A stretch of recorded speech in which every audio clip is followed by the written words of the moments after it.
તો આજે મારી સાથે છે વર્ષાબેન અને વર્ષાબેનને ઘણા ટાઈમથી પગમાં તકલીફ હતી, હાથમાં પણ મૂવમેન્ટ તકલીફ. તો હાથ તમારો આમ થાય છે. ઓકે, પહેલા આ રીતે થતો હતો? પહેલા આ ખોમું તો થતું. ઓકે, તો એ હવા થાય છે. પગમાં દુખાવો કેટલો હતો પહેલા અને હાલ શું ફરક પડે એમને તમને? રસોઈ બનાવતી હતી ને હા, એટલે આમ પગ તૂટી નીકળવો પડે, તાવ નીચે રહી જતો. ઓકે. તારી વસ્તુ નહીં થતી. આ ત્રણેય વસ્તુ તમે લો છો. આ પાઉચ શરબતથી પીવો છો અને આ ગોળી સવાર સાંજ ખાઓ છો અને 1 મહિનો થયો છે એમને. આ 1 મહિનો તો એનાથી સારું લાગે. 1 મહિનાથી એમાં આટલો ફરક છે કે હાથ છે આખો પાછળ જવા માંડ્યો અને વચ્ચે વચ્ચે દુખાવો થઈ બેસી જવું પડતું હતું. એ બેસી જવું નથી પડતું.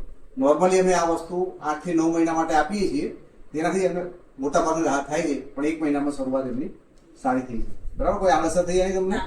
આની કોઈ આડઅસર થતી નથી. જેને પણ આવી તકલીફ હોય અને નેચરલ રીતે ક્યોર કરવા માંગતા હોય, કારણ કે આ વસ્તુ એવી છે કે તમારી જે ગાદી ઘસાતી હોય પગમાં, એ ગાદીને ફરી પાછી નવી બનાવવાનું કામ કરે છે કુદરતી રીતે. એની કોઈ સાઈડ ઇફેક્ટ નથી. કોઈ પણ વસ્તુ તમે ખાઈ શકો, ખાવાની બધી છૂટ છે.